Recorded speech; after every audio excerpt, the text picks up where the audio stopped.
You're speaking with recently released superstar Shawn Daivari. And Shawn, obviously 2007 has been a controversial year for the world of professional wrestling, especially the last few months surrounding whether it be a steroid scandal or obviously the tragedy of Chris Benoit. And if you know, we've all heard the things and all heard the theories and such, but if there was one thing that you could tell, I guess, the mainstream media in terms of the people who don't necessarily follow wrestling like ourselves, that about the world of professional wrestling right now that would surprise them. Like it obviously a lot of people think right now, oh, it's just a steroid freak show, and there's a bunch of weirdos backstage that have mental problems and so on and so forth. So if you could tell something to the mainstream media right now, the mainstream media, that's what I'm saying, Ryan, is that if the mainstream media, if you could tell them something right now to shed light on what really the backstage wrestling life is, what would you say?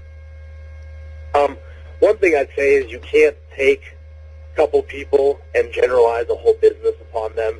I mean, when you look at the scheme of professional wrestling, in WWE, there's literally hundreds of wrestlers.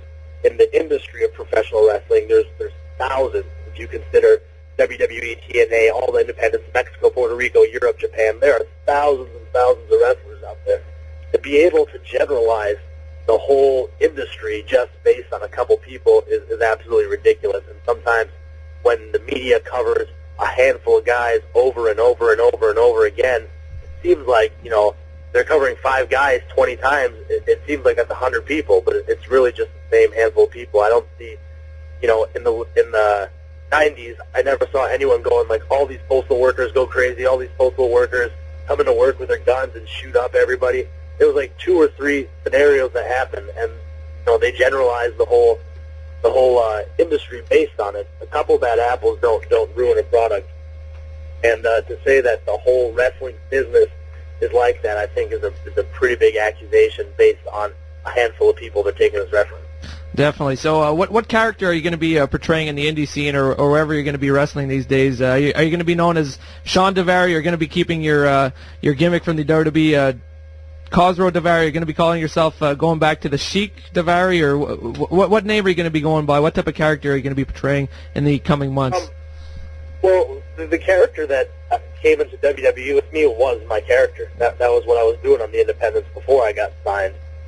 Some people call me Shawn Daivari, some people call me Daivari, some people call me Sheik Daivari. It was really whatever the promoter felt was better at that given point in time. But that character is me, which is something I thought was why I was able to do it so well in WWE. So if you want a Middle Eastern professional wrestler who thought he was the majority until after 9/11, then he started feeling like a minority, that's me. That was exactly the case with me. So it's nothing really that WWE created or owns, or I don't really know all the legality of it. But I feel I'll be performing as Daivari, as you've known and seen on television, which is a concept that I've been doing my very first day I started wrestling. Yeah, actually, when you started, you actually trained under Sheik Dan Akasi and also Eddie Sharkey. How was that like? Well, that was great. You know, Eddie was a good guy. Anyone that knows the name Eddie Sharkey knows that anyone with any reputation that's come through the state of Minnesota has been through Eddie Sharkey. Eddie trained Hawk and Animal, the Road Warriors. He trained Jesse Ventura. He trained Rick Rude. You know, anyone from the state of Minnesota usually had a pretty big influence on their career. Sean Waltman really took off when he came to Minnesota from Florida. You know, for the guys from Minnesota that know, Eddie Sharkey's the man.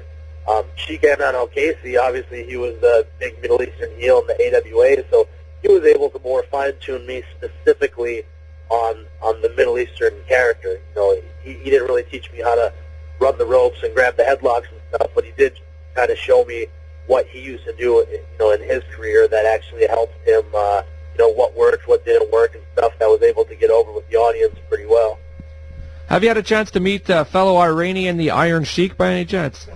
Yeah, I've met Sheiki several times. You know, he seems to like me for some reason. I don't know why, but anytime I see him, we sit down, we talk, we, you know, shoot the stuff for a good 30 or 40 minutes. Every time I see him, I've been fortunate enough to see him, but he comes to Sheikis every once in a while. We hang out, we talk, we still, you know, correspond over the phone every once in a while, but you know, he's a great guy, awesome character all on his own. That guy still has, I think, another run in him, has a whole different side of him that maybe some of the people haven't seen.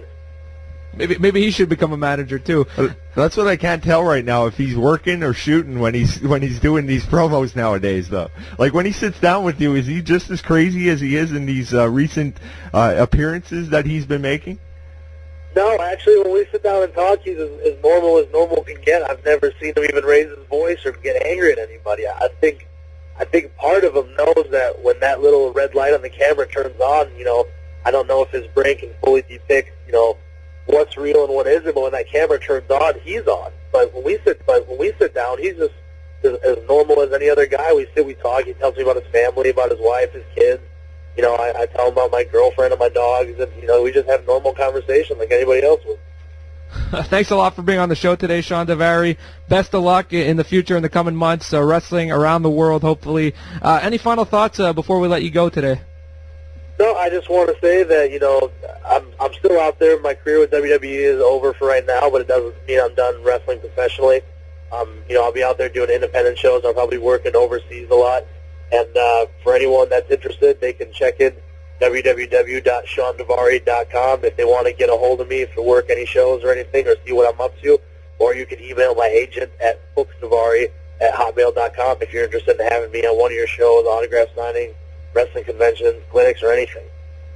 All right, thanks a lot, Daivari. Take care, and we hope to have you on again sometime in the future, in a couple months from now when you have some